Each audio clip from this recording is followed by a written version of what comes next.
Hai para akuntan muda, kali ini kita akan membahas pajak penghasilan pasal 21. Apa sih itu pajak penghasilan pasal 21? Jika kita merujuk pada Undang-Undang Pajak Penghasilan pasal 21 ayat 1, pajak penghasilan pasal 21 adalah pemotongan pajak atas penghasilan sehubungan dengan pekerjaan, jasa, ataupun kegiatan dengan nama dan dalam bentuk apapun yang diterima atau diperoleh wajib pajak orang pribadi dalam negeri. Lalu, jika kita merujuk pada Peraturan Direktur Jenderal Pajak Pasal 1 Angka 2 Nomor Per 16/PJ/2016, Per 16/2020, pajak penghasilan adalah pajak atas penghasilan yang dapat berupa gaji, upah, honorarium, tunjangan, dan pembayaran lain dengan nama dan dalam bentuk apapun. Lalu, siapakah pemotong PPh Pasal 21? Dikarenakan pemotongan pajak atas PPh Pasal 21 sangatlah beragam, maka pemotong pajak atas penghasilan PPh Pasal 21 juga beragam. Yang pertama adalah pemberi kerja yang memberikan gaji, upah, tunjangan, honor, maupun pembayaran lain sebagai imbalan atas jasa yang telah dilakukan oleh para pegawai maupun bukan pegawai. Yang kedua adalah bendahara pemerintah. Bendahara pemerintah yang membayar berbagai jenis penghasilan sehubungan dengan pekerjaan, kegiatan, maupun jasa.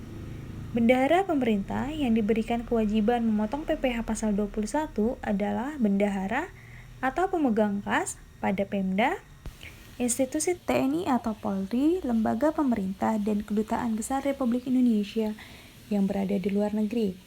Lalu yang ketiga adalah badan yang membayarkan honorarium ataupun pembayaran lain sebagai bentuk imbalan atas jasa yang telah diberikan oleh tenaga ahli dalam melakukan pekerjaan bebas. Yang keempat adalah dana pensiun ataupun badan lain yang bertugas untuk membayarkan uang pensiun maupun pembayaran lain dengan nama apapun. Dan yang terakhir adalah penyelenggara kegiatan yang telah selesai melaksanakan kegiatan.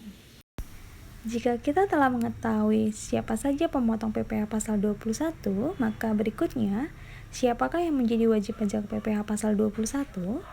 Yang menjadi wajib pajak PPh Pasal 21, yang pertama adalah pegawai, yang kedua penerima pesangon, pensiun, manfaat pensiun, jaminan hari tua, yang ketiga adalah mantan pegawai, yang keempat adalah anggota Dewan Komisaris ataupun Dewan Pengawas yang tidak berstatus sebagai pegawai tetap di perusahaan yang sama. Yang kelima adalah mantan pegawai, dan yang terakhir adalah peserta kegiatan yang menerima atau memperoleh penghasilan. Lalu, apa saja yang menjadi objek pajak PPh Pasal 21? Yang menjadi objek pajak PPh Pasal 21 yang pertama adalah penghasilan pegawai tetap yang diperoleh secara teratur maupun tidak teratur. Yang kedua adalah penghasilan yang dapat berupa uang atau sejenisnya yang diperoleh seorang pensiun. Yang ketiga, pesangon, manfaat, pensiun, tunjangan, ataupun jaminan hari tua yang diterima sebagai penghasilan. Keempat, penghasilan pegawai tidak tetap atau tenaga kerja lepas yang dapat berupa upah harian, mingguan, bulanan, ataupun borongan. Yang kelima, imbalan kepada bukan pegawai yang dapat berupa honorarium, fee, komisi, dan imbalan sejenis. Keenam adalah imbalan kepada peserta kegiatan yang dapat berupa uang representasi, uang saku, uang rapat, dan honorarium, hadiah atau penghargaan.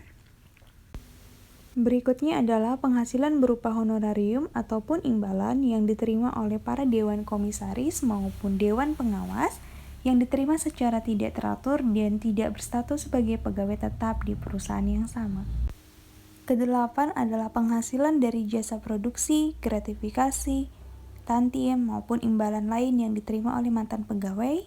Dan yang terakhir adalah penarikan dana pensiun yang dilakukan oleh seseorang yang masih berstatus sebagai pegawai. Seseorang dikatakan sebagai wajib pajak apabila secara administratif telah memenuhi syarat sebagai subjek pajak dan memiliki penghasilan atau objek pajak berupa gaji, tunjangan, honorarium, upah, dan pembayaran lain dengan nama dan dalam bentuk apapun.